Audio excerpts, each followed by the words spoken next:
بلاس خارد ئەو ژنا هۆڵەندی و نوێنەرە نەتەوەین ئێگرتی لە عێراقê beriya çend mehekan di daxuyaniyeka xwe de ragihan bû ku metirsî li ser qewareya siyasî ya Herêma Kurdistanê heye. Beriya çend rojekan jî di Lîjna Îmnahiya Netewên Êgirt de dûpat kirbû ku metirsî li ser asayişa Herêma Kurdistanê heye. Ev metirsiye bidîtna beşeka çavdêr û çalakvanên akirê û du senebên cuda vedkeritin, sedemên navxweyî û destkariyên derekî. قوارا سیاسی اگر هم یک دنگ نبن یک هلویس نبن اگر مقصد هیزکان اجتماعی درست نکن اگر جدی نهینه سرخط رنگل دیمترسی پتر درست کرد چون که رنگل او هستان اجتماعی رنگل دف خلق هدی لواز بیتن اگر هستان اجتماعی در تاکی کرد یا حس هاتا اخستن و هزکان اجتماعی هاتا درست کردن و اف قیرون کشید خلقه هان چهار سرکن بیگمان چه هزکا درکیش نشیتن کارتکنی سر و قوارا سیاسی هری میبکتن. Nebûna ekleziya Kurdan li navxwe û derve, her wiha nebûna siyaseteka rûhin û êgirtî û pêşêlkirina azadiyên raderbirînê û rojnamevaniyê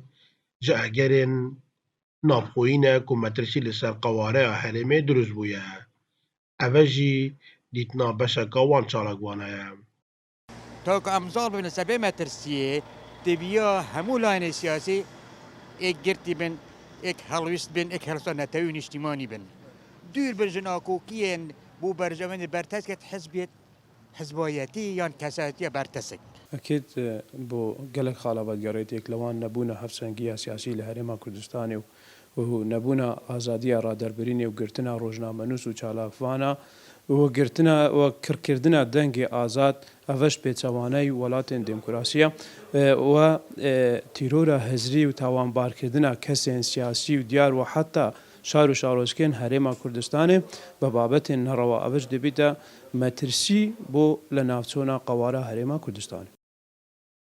Piştî helbijartinên salaboriyên Encûmenê Nûênerên Iraqê,